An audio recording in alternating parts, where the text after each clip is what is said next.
I'm sorry, Granny. What the hell are you even talking about?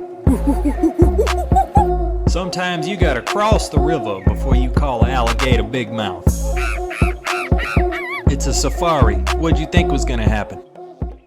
Welcome back, ladies and gentlemen, to the Uncle Sam Safari Podcast. We have a very special episode for you today. I am on staff duty, currently providing a blanket of freedom for you to sleep under soundly, knowing that people like me are sitting at a desk for 24 hours, keeping the American public safe.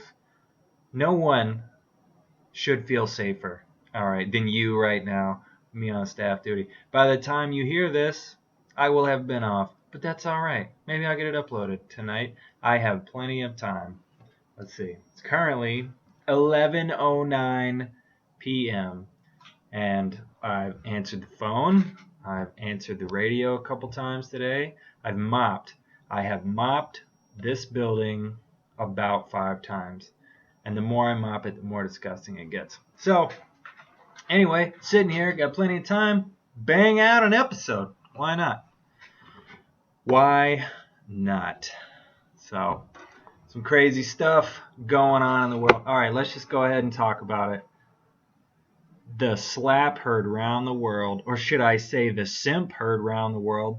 All right, if you're not familiar with the whole situation, at the Academy Awards, the Oscars, whatever it is, Chris Rock, very talented comedian, made a very gentle joke about a nice young lady's head. That young lady happened to be Jada Pinkett Smith. Well, if you're not privy to the situation, a couple years ago, crying Will Smith became a meme because he was on her show on Facebook. I believe it was called The Red Table. And there was a lot of internet stuff going on, and nobody really knew. But they came out and they addressed it, and basically Jada Pinkett Smith admits to having this affair with another guy. I believe she called it an entanglement. I wish you could see my hands right now because I'm actively mimicking her. And then I believe, if my memory serves me correctly, Will Smith was like, no, go ahead. Tell him what really happened. She's like, yeah, well, I had a relationship with this guy.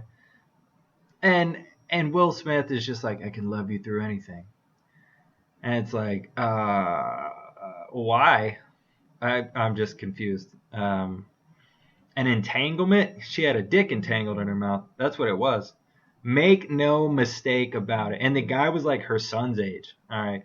A lot of weird stuff going on. So that's the background. So the other night at the Oscars, Chris Rock says something about her haircut. Now, apparently she struggles with alopecia and has a whole hair growing thing going on.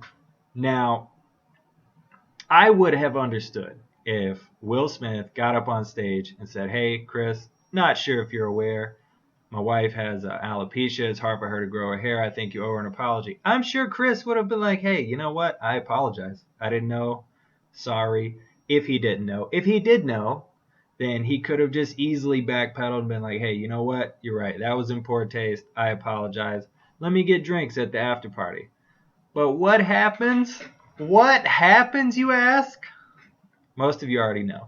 Will Smith leaves his seat, leaves the audience, gets up, walks on stage, and slaps Chris Rock. Now, first of all, I'm going to quote the late, great Charlie Murphy. And he said, you don't slap a man. Even back when slapping was fashionable, they would have a gunfight after that. Somebody had to go. All right. Somebody got shot. You don't slap a man. All right. And anyway, I thought Chris Rock held it together pretty well. And then Will Smith goes on this thing like, keep my wife's name out your fucking mouth. And Chris is just like, I think he's bewildered. Now, some people have argued that this was staged, this was fake, right? But given the history of Hancock or, the fresh simp of Bel Air, I think it's perfectly in character for him right now, to be that fragile. And make no mistake about it.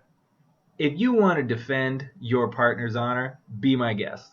However, when you decide to take things to a violent level, when you drop down to that or escalate that, however you want to look at it, whatever your point was, immediately gone. Whatever progress you might have made, immediately up a wild hog's ass. It is gone into the forest, never to be seen again because you chose to be violent. I don't think violence should ever be the outcome of words. That's just one man's opinion. So I'm not going to sit here and say I am the expert on violence, but I have seen plenty of it. And let me tell you, you never want to get it started because it is one of those slippery slopes. It gets out of control. Other people get involved.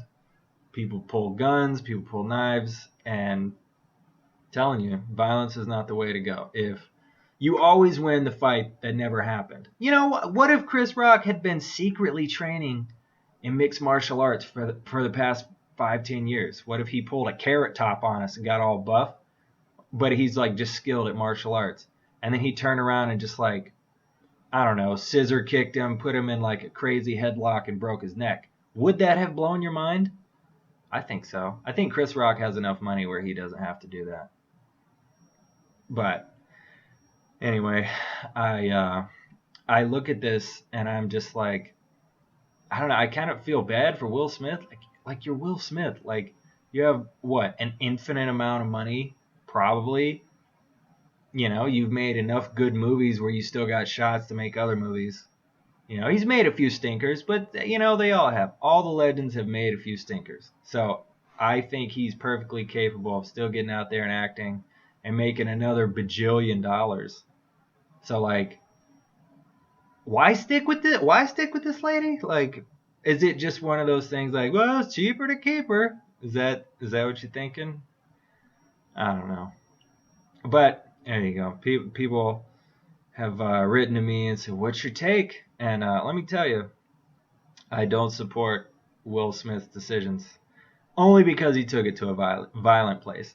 Had he just addressed it, you know, I think that would have been fun.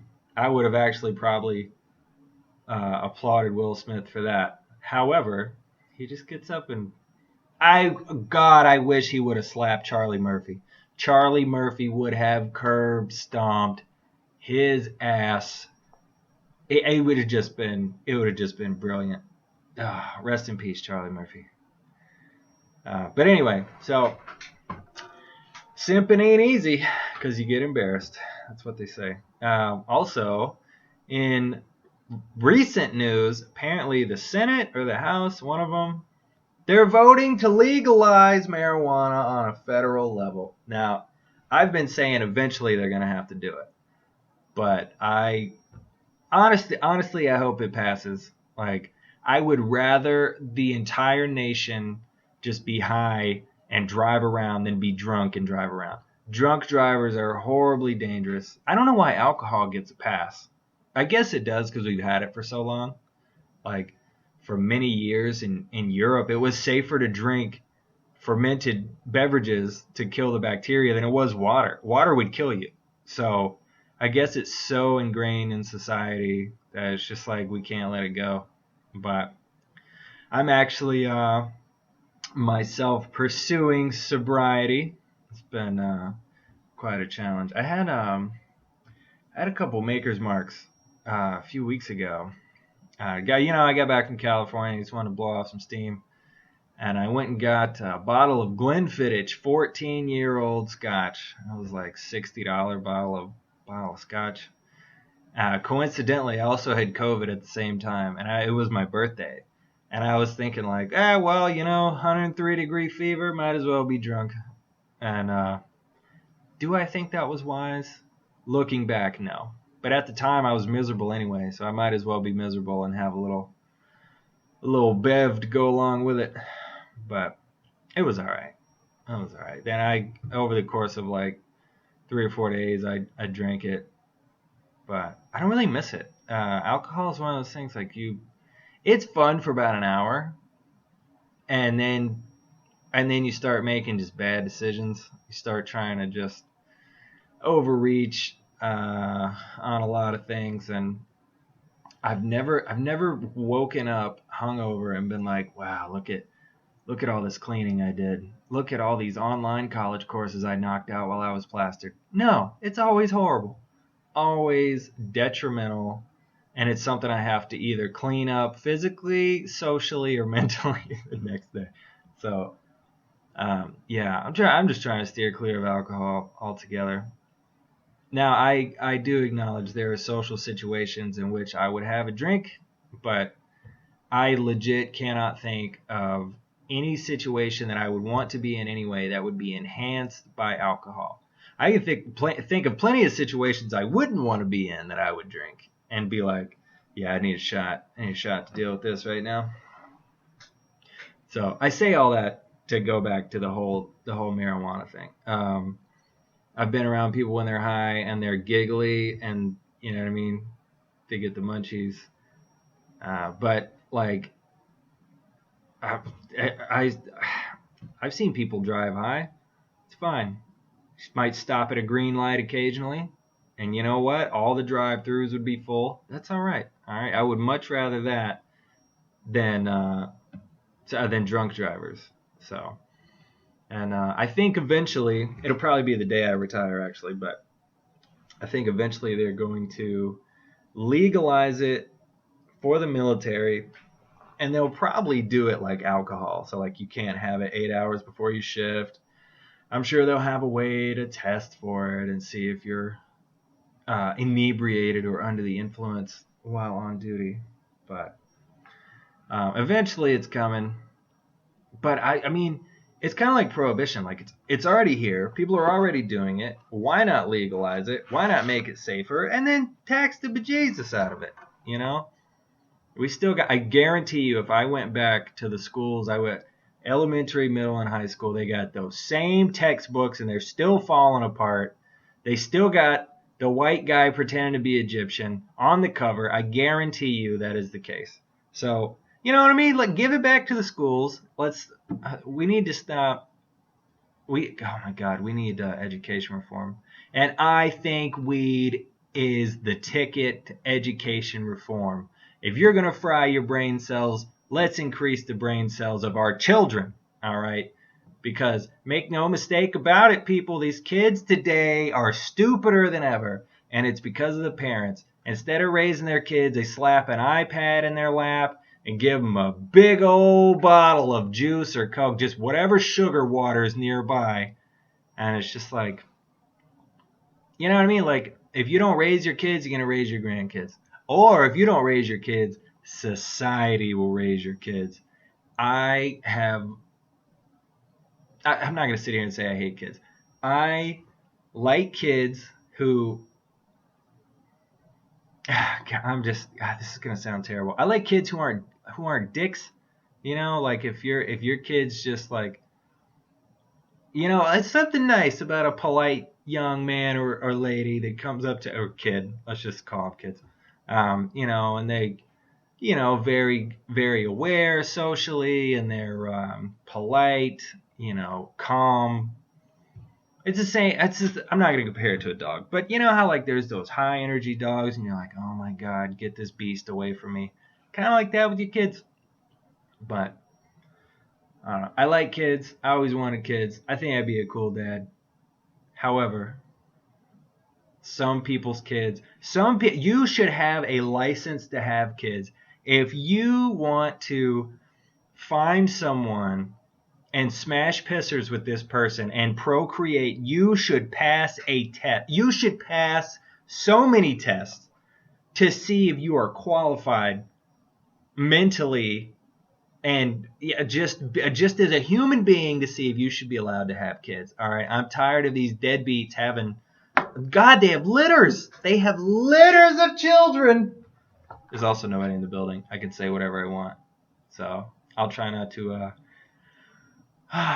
let it get too loud. But you know what I mean? Really, I mean, God, it's like the people who would probably make good parents, who do make good life decisions, they have won and then they cap it. They'll go get snipped, or they get their tubes tied or what have you, and they're throwing the dice on one kid and they invest everything in that kid.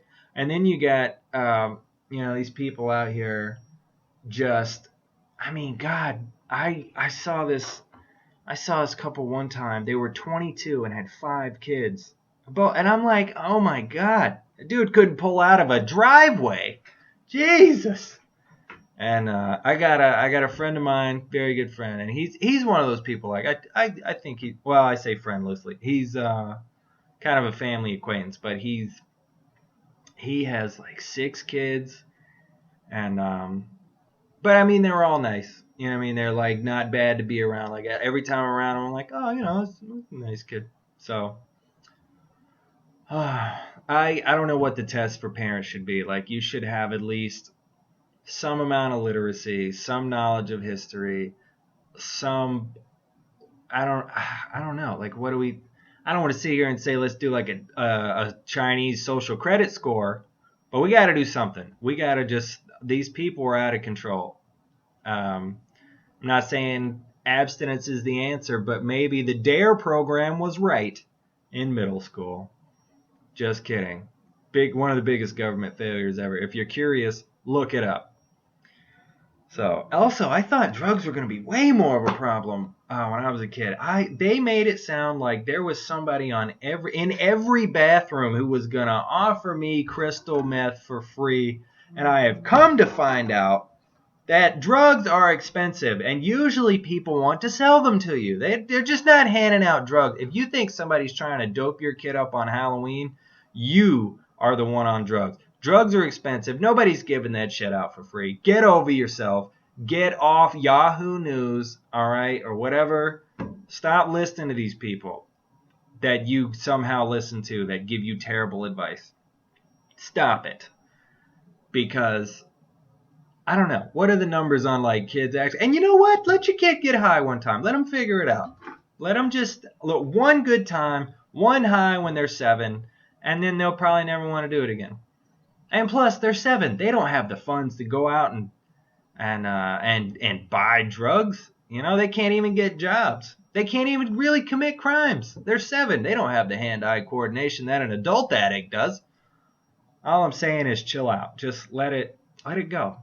Relax, parents. All right. Relax, but also be better parents. That's what I'm saying. Do I have parents? No. Do I have parents? Yes, I have parents. Do I have children? Am I a parent?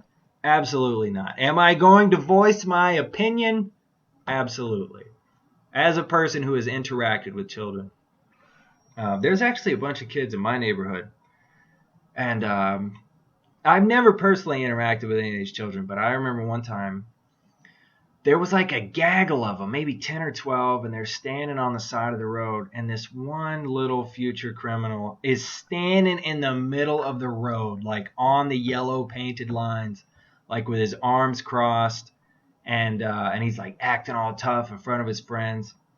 And I drive a mid-sized truck, so I stopped, and I like tried to like do my hand, like get out of the way, and he just looked at me, so I rolled down my window. And I said, "Get out of the road, you little cocksucker." And he started crying and he ran away. And one of the kids who was standing there, he laughed. And I was like, that's the kid right there. That's the smart one. Stand back and watch. And if your dumbass kid is out there standing in the street challenging cars, then I feel that is a failure on your part. I did some stupid stuff as a kid, but I never stood in traffic and was like, I am going to be better than this several thousand-pound vehicle. Have you ever seen man versus car? The car always wins. 30 seasons strong. The car has never lost. So, some kids, what happened to hitting your kids? I got popped all the time as a kid. Not hard, but just enough where it was just like, a little bang, bang, boom, one or two, My dad would say, "You want 5 across your lip?" And he never did it. But there was only one time, I don't even remember what I did, but my dad hit me with a belt one time, and that was like, man, I really did something wrong here. Don't remember what I did, but I know I never did it again. I don't know how we got on that, but anyway, doesn't matter.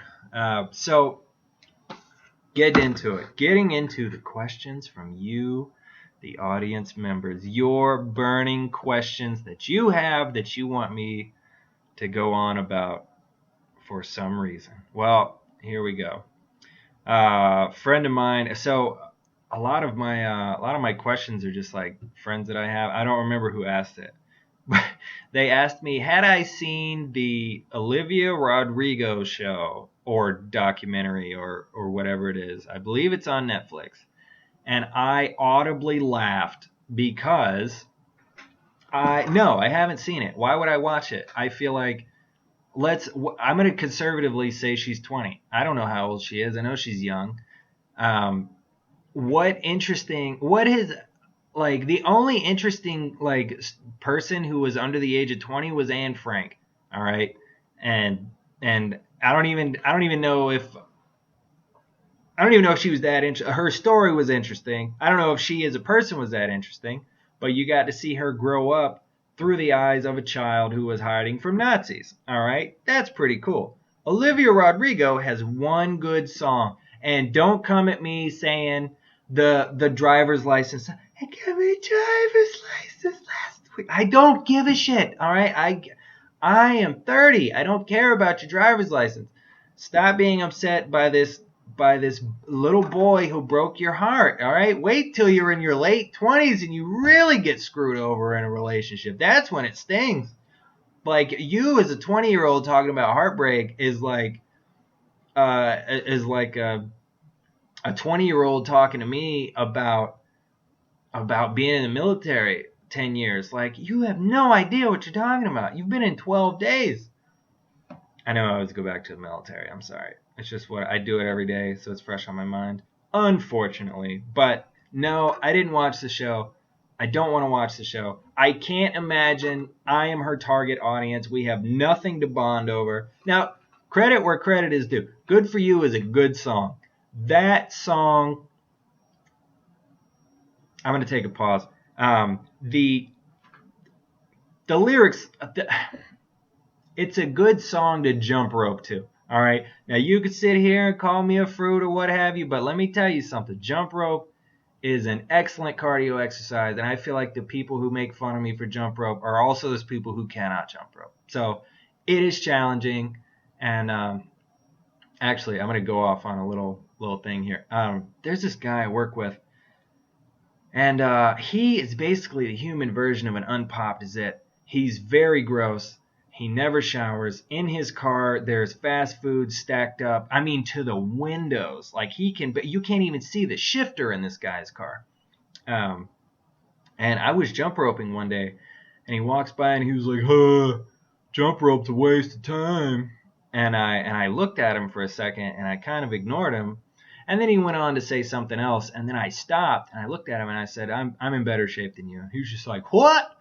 And I was like, yeah, I don't need your input. I can literally do anything you can do better, faster, more. I can do better than you. Your input is not valid.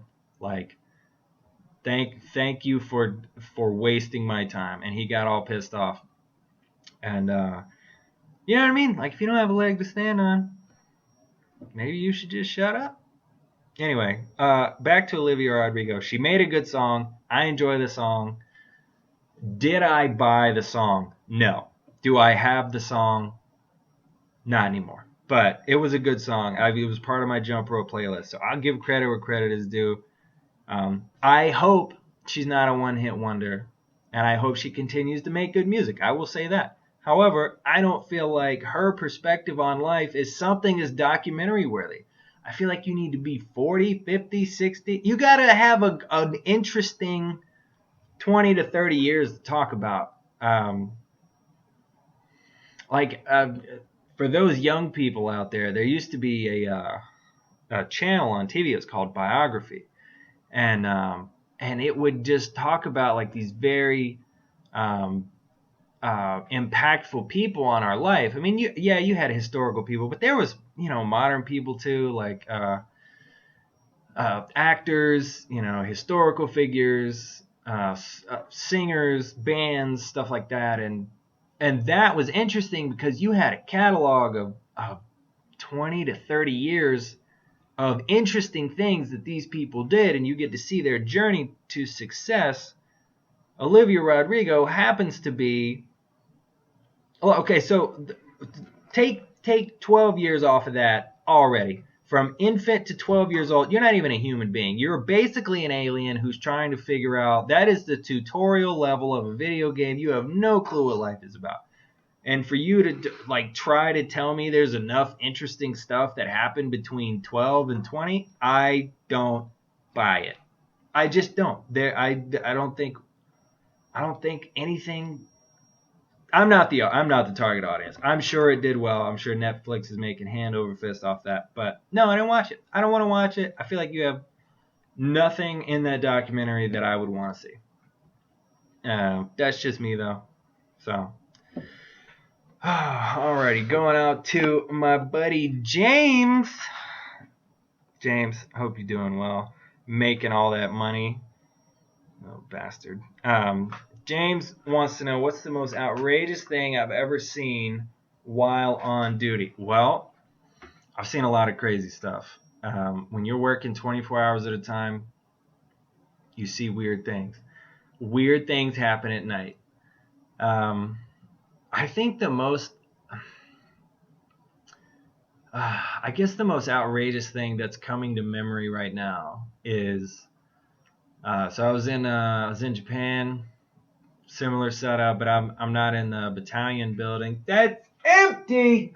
I was in the barracks, so like people live there. Well,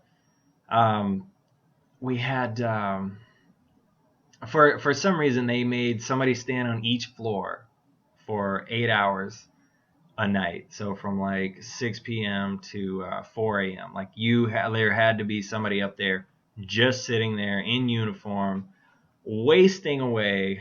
And I remember I would walk up the floors. I had to walk up there every now and then and just like poke my head around.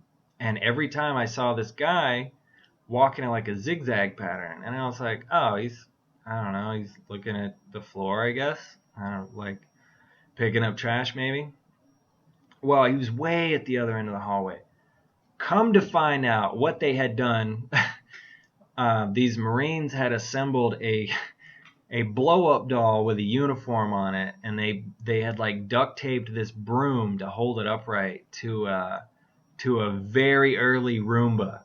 And so you had this blow-up doll just kind of like floating around, and with the mouth wide open. It was one of those like the big donut hole face. So that was funny, and I didn't catch it the first couple times because like obviously I'd been awake a while. Like it wasn't really. I just was looking for like the silhouette of a human to be there, and somebody who was way higher rank than me figured it out. And luckily at the time I was only an E3, and the E5 I was on duty with, he got tore up for that. Not as bad as the guy who skipped out on his shift and put a blow up doll there for him. That guy got in some trouble. But you know what I say? Good for him. I think they should have applauded his. Good googly moogly, you guys. I realize how tired I am. I didn't have my microphone plugged in. So if you've noticed a change in the audio quality, it's because I'm tired and sometimes I'm a jackass. So anyway, yeah, they should have applauded this guy. They should have been like, hey, you saw a problem, you fixed it, you got to sleep. But anyway, that's the most outrageous thing I think I've seen while on a 24-hour shift. Justin writes in, Justin, buddy, you on the cusp of freedom. I hope you're kicking life's ass, buddy. The top 3 things I would rather be doing than sitting here on staff duty. Well, I mean that could be any. Like I don't know. This being my last one, God willing, knock on wood. Just did my little Just did my little Catholic cross across my chest. Not Catholic, by the way. I would rather be home asleep. All right, number one. Number two, I would rather be on vacation somewhere, enjoying a nice cheeseburger with a slice of grilled pineapple on it. Ooh, the salty sweet combo. That's yeah. That's the way to go. Number three, probably. Number three. I mean, literally anything. There's times like on this shift you're just so burned out with it, and you're just like, yeah, I would go trade. I would go to the coal mines and just ask somebody for a pickaxe. Be like, hey, let's trade. That just sounds better. I'll do the coal. You go sit there and stare at nothing. So there you go. I see, like, it doesn't sound bad, like you just sit there, but it's actually mind-numbing. And I think I'd rather trim my fingernails with a hammer than do this ever again. And God willing, I don't have to. Almost out of here. Couple weeks and I'm done. Sarah writes in, she wants to know, what would you do if you won the lottery? Well, I'll tell you what I'd do. I wouldn't tell anybody. I wouldn't tell a soul. I would probably continue to live my life. And here's the beauty of that, though. All my money stress immediately gone. I think people go crazy with the lottery. They buy a bunch of stuff. They brag about it. And a lot of them end up dead. There's so many people, or broke.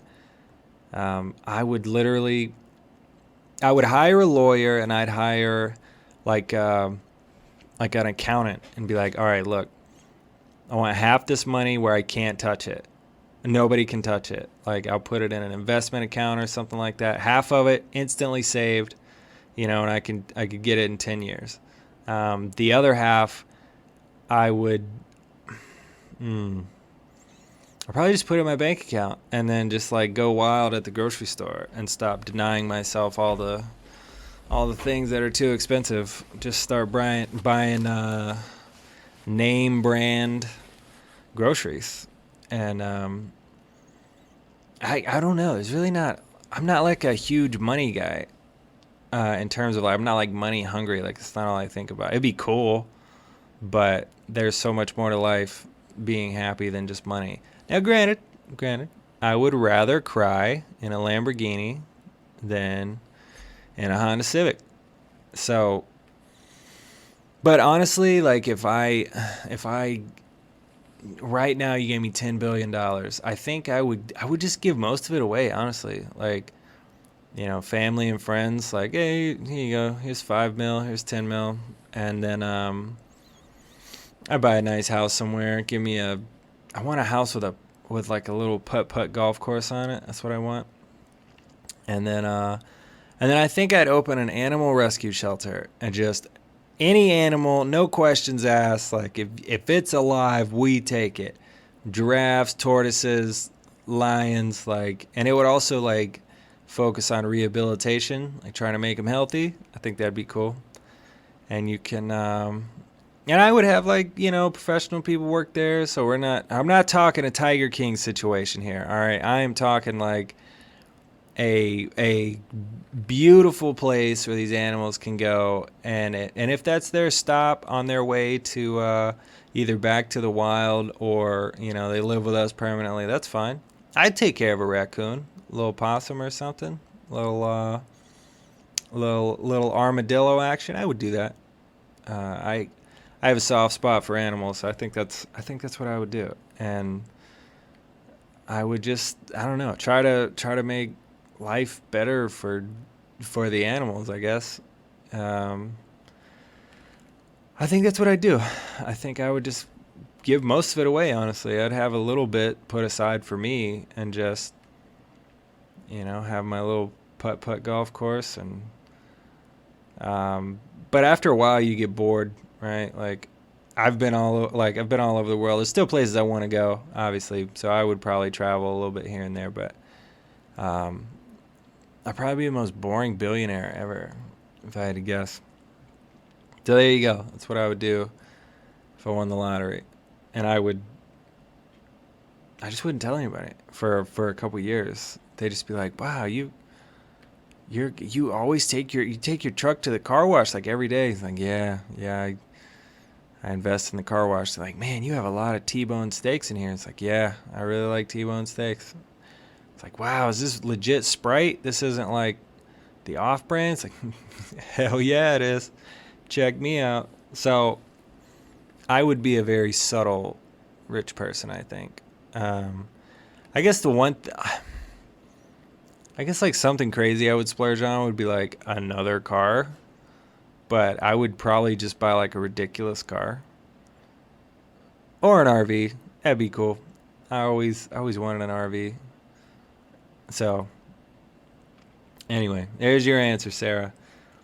Tiffany writes in. Tiffany wants to know, do you believe in love at first sight? And the answer is no. No, God, no. I believe in you seeing somebody and being very attracted to them. That's fine. Or like if you see somebody that you're attracted to and they do something that impresses you, that's fine.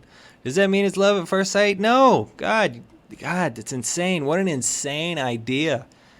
Do you even know what love it like? Love to me is being around someone and so we're talking about in a relationship standpoint. Obviously there's like many different types of love, but you get to a point where you say, okay, I care about you and I acknowledge your flaws and I acknowledge that you're a person and you have interests and hobbies and stuff, and I accept you for all those things, and I still want to be with you despite all these things that could be looked at as obstacles. Like, love takes time. Do not we got to get out of this like fairy tale mentality that we've been raised on, like these movies where the guy gets the girl and the prince saves the princess, and you want true love and all that stuff. Love is not always exciting. Love is one of those things, like love can be boring sometimes, and that's okay. That's what love is. Like, love is like, oh yeah, we're bored, but we're together and we're happy.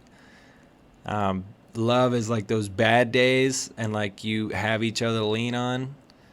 It's give and take. Sometimes you have a bad day and your partner's there for you. When your partner has a bad day, you're there for them. Sometimes you both have a bad day, and sometimes you both have to just be like, hey, I had a bad day. Let's, I don't really want to talk. Let's just exist in the same house. Yeah, okay. Love takes time. Love at first sight, I think, is one of those insane myths. It's just like... God, I don't even know. It's like trying to see a live dinosaur or a politician that doesn't lie. They just don't exist. They're not real. Love at first sight is not a real thing. You can get your jimmies rustled now. You can get some excitement going on, and think you love them. But let me tell you, love takes time. Love is a seed you plant and you continue to water and give it sunshine in the hopes that both of you are watering the same plant. That's what love is. And, people nowadays, you don't know a lot of people have like this hidden agenda. A lot of people got, people sitting on the bench, ready to go. They're in the lineup. Like, you might be right now, but you might not be Mr. or Mrs. Right. Might just be right now. So, no, I don't believe in love at first sight. I think love takes time. Love takes effort. Love takes patience. You have to really, really know someone to love them, because you can find out things about people way too late, and you can find things out early, and because, like, for you to say, I love you, all right, like, and not this entanglement love bullshit, all right, I'm talking about, like, you ever have somebody overdraw your checking account? Well, you forgive them and you move on, and that's love. But then you have things you don't stand for, right? Like, I think it's healthy to draw these lines, these healthy boundaries. You say, hey, look, this is like the no-go area.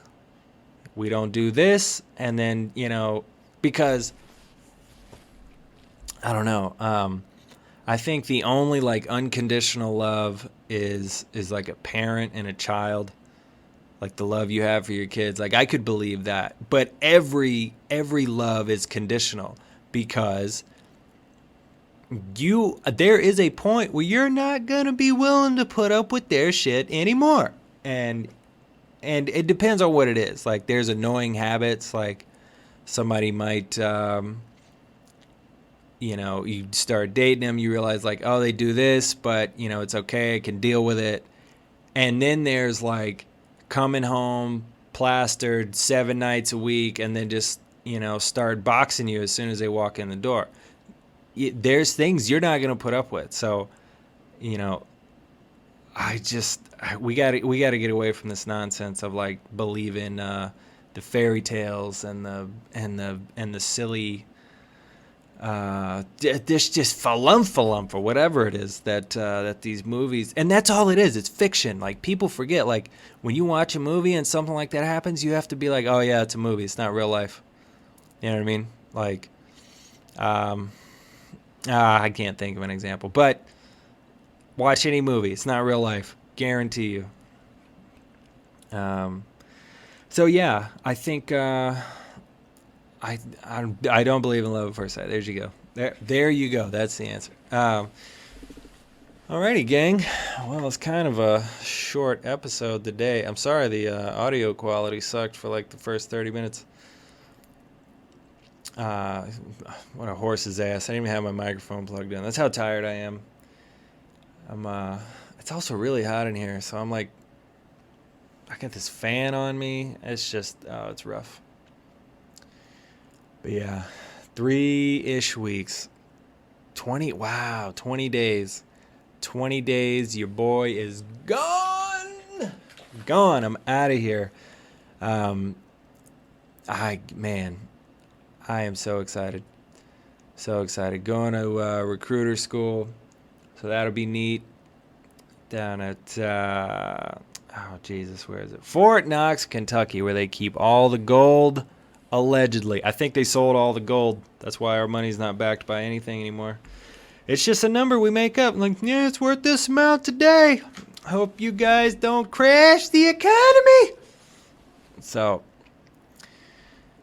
you can tell I'm getting delirious here. But that's all right. So I'm doing that. No clue where I'm going to land yet. Hopefully, it's gonna be in the southeast somewhere.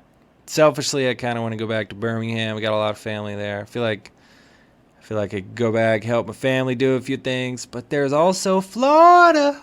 Oh, Florida. I don't want to be near snow ever again. I would rather just live at the equator than ever see snow ever again for the rest of my life. Snow's cute for about 45 minutes, and then I hate it. I would rather have a hot poker up the ass. Because snow is, God, it makes your life miserable. It's pretty, but after about 45 minutes, and I work in it all day, more often than not. I'm outside, it's cold, and I'm just like, what? Can we not like form a dome? All right, let's cure cancer first, and then giant domes everywhere so we can be comfortable with the working outside conditions. Well, hold the phones. We got a last minute question come in. This one's from a burner account. Apparently, there's no name. The email address is just, the email address is just all nonsense. So it's basically asking, what are some rules for men? And that is a very broad stroke question. In fact, I could probably go on about that for forever. Well, let's see. Rules for men. I guess this applies to like men from 20 to 30. Well, let's say 15 to 30. be you unapologetically. And what I mean by that is like, if you enjoy something, don't let somebody knock what you enjoy. Like if they're just giving like a buddy of yours jabbing at you, like whatever, it's like, yeah, that's one thing. But don't let people beat you down where you can't enjoy what you enjoy. I figured out I'm not really a partier, so like people invite me to parties, and I just more often than not I turn them down unless there's a really good reason for me to be there. So, if you whatever you enjoy, if it's if you have a hobby or a job that you are proud of and you are happy, you wake up every day and you look forward to your day, then I tip my hat to you, sir. Enjoy your life. Don't let anybody tell you otherwise. Another one is be physical. Do something physical for you. So a little background. I used to be obese when I was a child and then into my teenage years. And I can go and I can tell you the whole story about that. We'll save that for another episode. But I found that I really enjoyed lifting weights and working out and stuff, and I never knew that. And I started doing it regularly. I still do it, and even though, it is very hard to look like the covers of the magazines, models and stuff like that. Like, that's very difficult to do, and it takes a lot of serious effort and focus and determination. I think it's possible. But anything you do that's physical is good for you, whether you enjoy biking or yoga, playing sports, running, Pilates, whatever you want to do. Doing something physical is good for you. There is no downsides to exercise. I challenge you, name one downside to exercise. Go ahead, name 7. See, you couldn't do it. Take care of your body. You only get one. Don't get into this trap of like,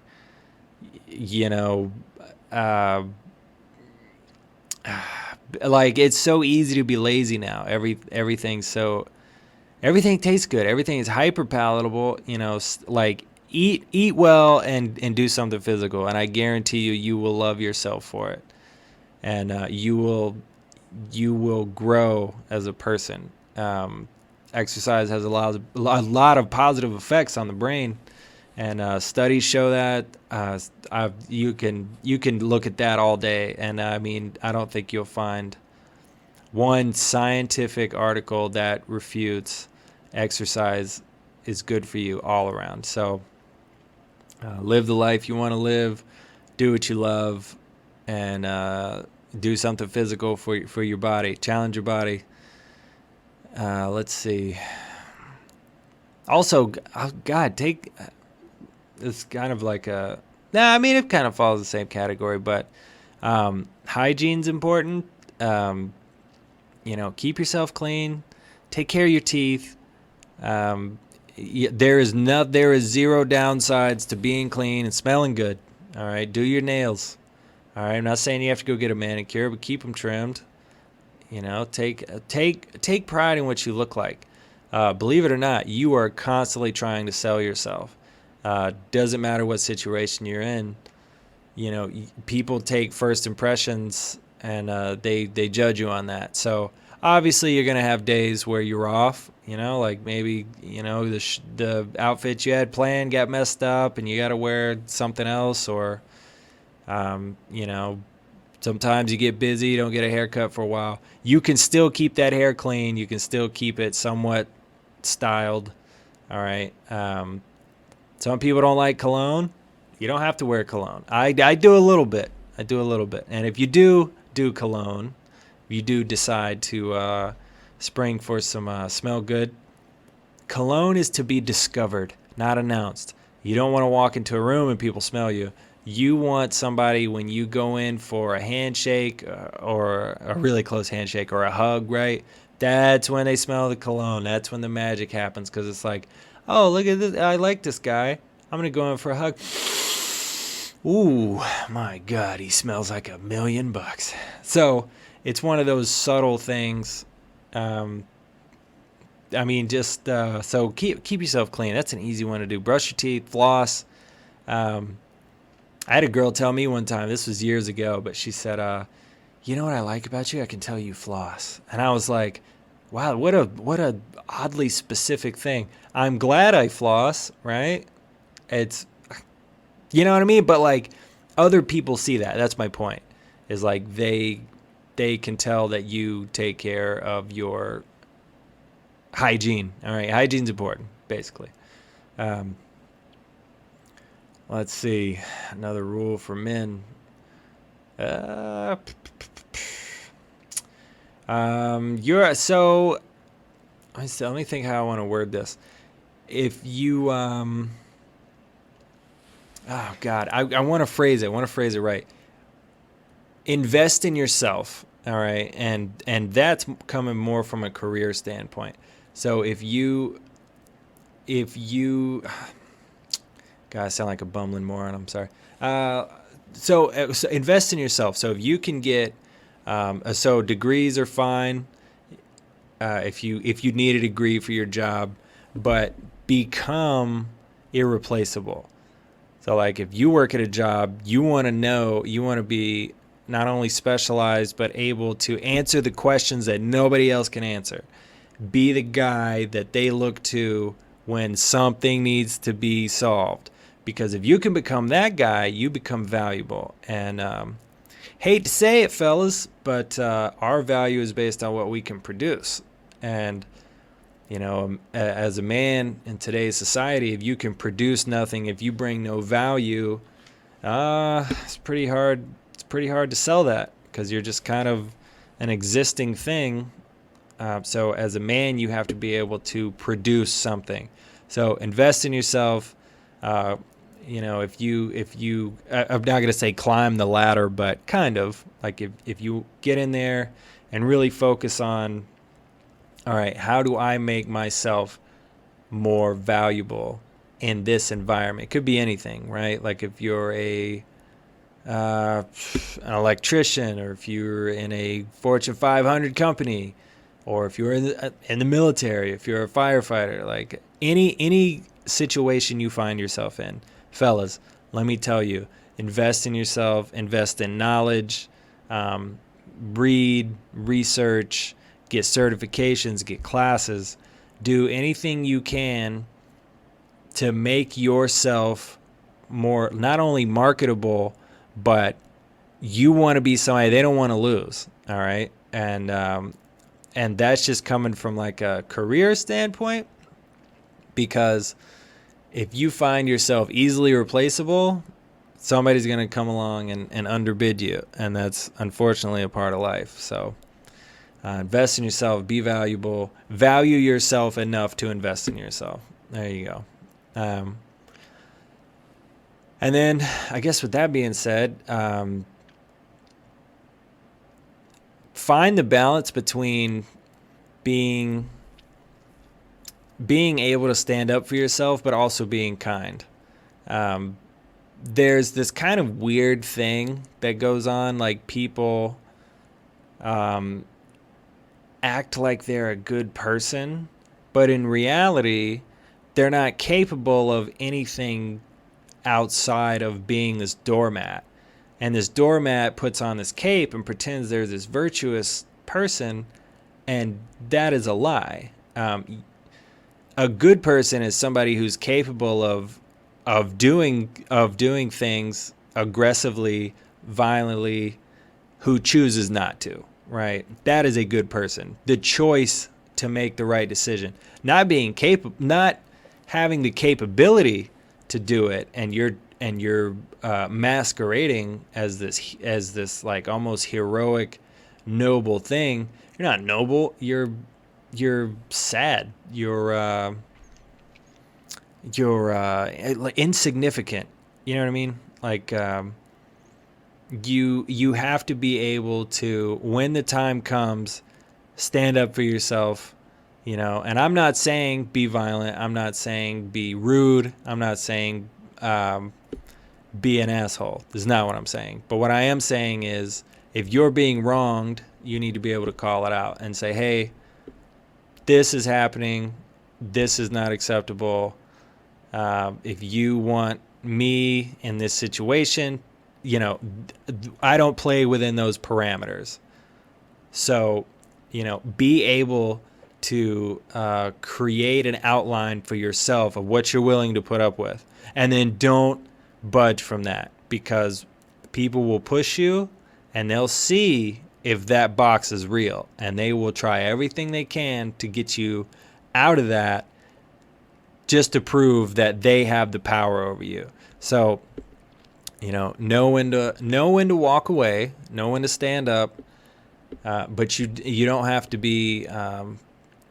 Don't take it to a violent place. Don't pull Will Smith on us now. Don't do it. But definitely be able to be uncomfortable. Be in those uncomfortable situations sometimes. And just because it's uncomfortable doesn't mean it's not productive. So veiling your insignificance, your cowardice as virtue, that's wrong.